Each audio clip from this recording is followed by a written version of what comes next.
Hello and welcome to Enhance Ephemeral Gaming, where today we waste absolutely no time and we jump right into a quick guide covering all you need to know about the Dwarven Association in Watcher of Realms. This is the in-game currency shop. So first of all, our first tip is going to be to unlock all of the available slots in the Black Market tab. There are 4 tabs across the top here: the Black Market, the Guild Shop, the Arena Shop, and the Awakening Shop, and we're going to go through all of them. But the very first thing you should do, and early in the game this is one of the best uses of your gold and diamonds, as it gives you more options and more frequently discounted stock, is to unlock this entire shop. Many of the second and third rows stock will be gated behind a price. If you have not paid that, that will not be populated with stock, and you really should do so.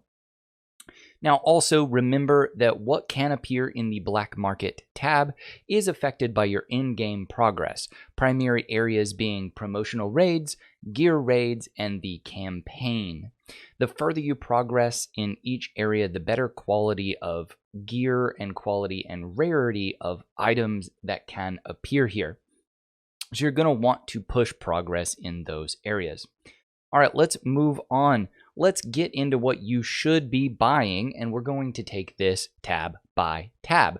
First, let's start with the Black Market. I'll list these in a rough priority order, so the further down the list, the more you're going to want to use your own judgment and think about the phase of the game that you're in. First thing you're going to want to buy are heroes. Boom, I am purchasing all of these heroes.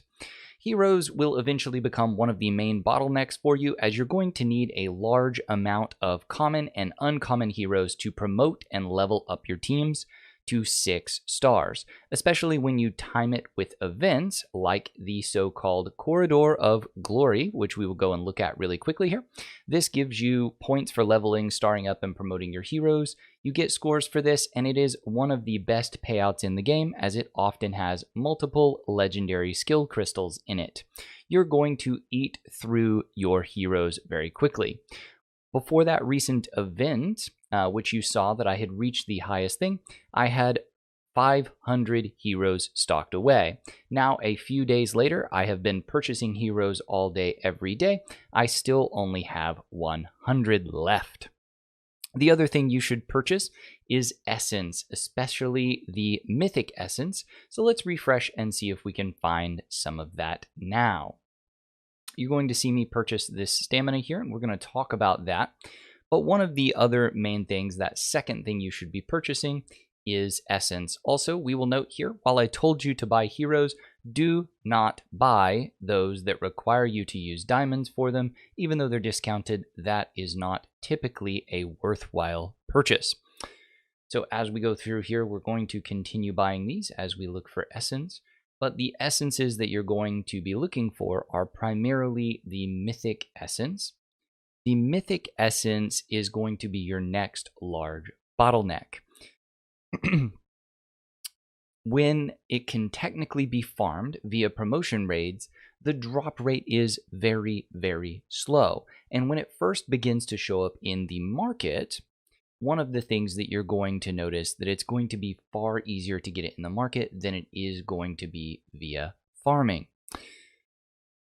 So you're always going to want to pick it up, especially if it is discounted. Once you're in the later stages of the game, you'll likely pass on the legendary essence, but I do believe that in the early and the mid game, I would be purchasing the legendary essence as well, and not just the mythic essence. The next thing you're going to want to be purchasing is discounted stamina, and you watched me purchase some discounted stamina earlier. You'll want to prioritize stamina potions instead of just stamina, if at all possible. Just because if you are not going to be actively playing, you will want the game to always be generating stamina as it goes, basically. So as you're idle, you'll want it to be regenerating stamina for you. So if you're not planning on playing at the time, you might want to pass on standard stamina instead of just the potions. The reason this is going to be important, you can't do anything without stamina, so get it while it's hot, and always take stock of cheap stamina potions, as they're already one of the best things in the game you can spend your diamonds on. The last one is going to be an early game tip only, but one of the things that you can do is purchase discounted gear at the highest rate that you can farm. I am on to farming mythic gear and legendary gear that is of an ancient variety, and so I no longer purchase these, but early on when you're first able to purchase legendary gear, it is likely to be the fastest and the easiest way to get it, and so sometimes that is the right choice for you and your account. Until you have a good baseline of legendary gear, it can speed up your progression. We'll go ahead and refresh this one more time, grab these. One of the things that I will say though is you now see it's going to cost me 10 diamonds to refresh my store. In general, what you should do is every single day, you should look for the things that I talked about while refreshing your store until it will cost you diamonds. It will be free early on, then it will cost you 500 gold, then it will cost you 1,000, and then it will cost you 5 diamonds. Once it starts costing you diamonds, you should stop spending and stop refreshing. Other than that, it will refresh every hour and you can go back and check it. All right, the next view will be a bit quicker, so let's go ahead and move on to the guild shop. If you're active on a daily basis, you'll generate 60 guild coins per day, and with an active guild, you'll receive an additional 410 guild coins each week. That means you have a total of 830 guild coins to allocate, or 3,320 every month.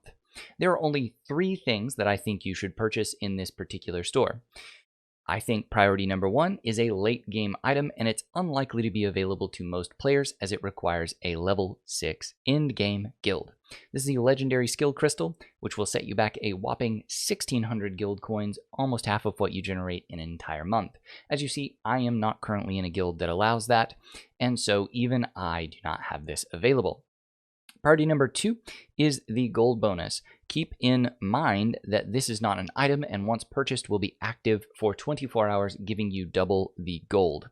So this should only be used for players who have timed it with a 24-hour commitment to farming the highest stages of the gold raid that are available to them. I have not yet done that this week, but I will do so. Priority number 3 is the rare summoning crystal. I personally think these are a great purchase, especially for free-to-play players, as they're able to use them and stock up for summoning events. They shouldn't be just burning their crystals every time they get them. They should be making a huge pile either for guaranteed hero events or for events that they can double up that score. Especially if you can't purchase other things, it's good. Now, I said there are only 3 things you should purchase, and I do believe that to be true, but you can have a priority number 4 if you're in the early game. Priority number 4 is going to be this 4-star psychic material. I wouldn't purchase it if it ever prevented or risked your purchase of another item, but the 4-star materials are useful, especially to those who have not yet unlocked that legendary skill shard. Everything else, I think, is a poor purchase, and you should avoid it. You can get the Radiant Meteorite, the Flawless Meteorite, and things of that nature much easier, and so I think you should focus on getting those in other areas of the game. We'll move on to the Arena Shop now. The Arena Shop has an active player looking at regularly hitting gold 2 or 3 in the arena and remaining there fairly easily. I took quite a bit of time before this video inactive, and I easily retained gold 3 at only 42 days into my account. At that level, you're going to be generating a minimum of 500 arena coins each week, along with the coins you get from each and every battle. So priority 1 for me, and priority 1 for most players, especially early on, is this huge stamina potion. It only costs 20 coins, and it's available every single day, so you should never miss picking it up. There is no excuse not to buy this. Priority number 2 is actually the skill crystal slot. So you see there are epic skill crystals here and legendary skill crystals here. I cannot purchase either of these right now. I am not currently at platinum number 2. Platinum number 2 tends to be a stretch for me right now, and I can only do it in one specific area. Other than that, I usually fluctuate back and forth between gold 3 and plat 1. So skill crystals are the early priority as priority 2. The epic ones can make a huge difference in your overall power and performance for your heroes, especially in the early game. And once you've advanced to the late game and can push into that plat 2, this legendary skill crystal is a must buy. Priority number 3 is this experience bonus that you see right here. I have used mine this week, but it does hold to the exact same rule as I talked about in the guild shop, you are going to want to focus on using all of that experience. And so you're going to want to then be farming experience stages the entire time you have it active. All right, our final thing we're going to look at is the Awakening Shop. And so the Awakening Shop is where you basically have sold your epic or legendary heroes for tokens. You see that you can have heroes by dismissing them. So if I had some epic heroes that I just didn't like here, for example, I am not a big fan of this particular hero, I could come in, I could unlock it, I could dismiss it, and it will give me 100 epic awakening tokens. If I were to dismiss a legendary hero, which I do not have any legendary heroes that I wish to dismiss at this time, I would get the legendary tokens instead. For the legendary tokens, I suggest that you always purchase the legendary skill crystal and focus on it all the time. You're seeing a recurring theme here. Legendary skill crystals, very hard to get. You could purchase ancient summoning crystals, but I personally recommend against it. Legendary skill crystals and the abomination purchase here would be better choices always across the board. Ancient summoning crystals typically are something that I recommend only if you are a whale, and if you're a whale, you're probably not watching this video. For the epic crystals here, or the epic tokens, the things that I suggest you purchase are only going to be these soul stones. These soul stones change out every single week. You can go look at a tier list, or you can wait until I've put out a couple of tier lists and you can figure out what you would purchase first. If you use the hero consistently and you like them, awakening them is almost always going to be important. This is going to be basically the only thing I suggest you buy here. The experience bonus is good in a pinch, but I recommend you just save up for the 400 that you need to purchase these. The rare hero soul stone is always going to be terrible, and the auto fight, it gives you 50. I really don't see a need for you to do that either. Either you're playing enough and you're willing to manual, or this isn't going to be relevant. Okay, those are all of my quick tips for now. I hope this has helped you in your use of the Dwarven Association, being efficient and responsible with your resources. If you've liked this content and you want to see more from me, please drop me a like, consider subscribing, as it really helps. As always, if you've made it this far, thanks for sticking with me and enjoy your time gaming.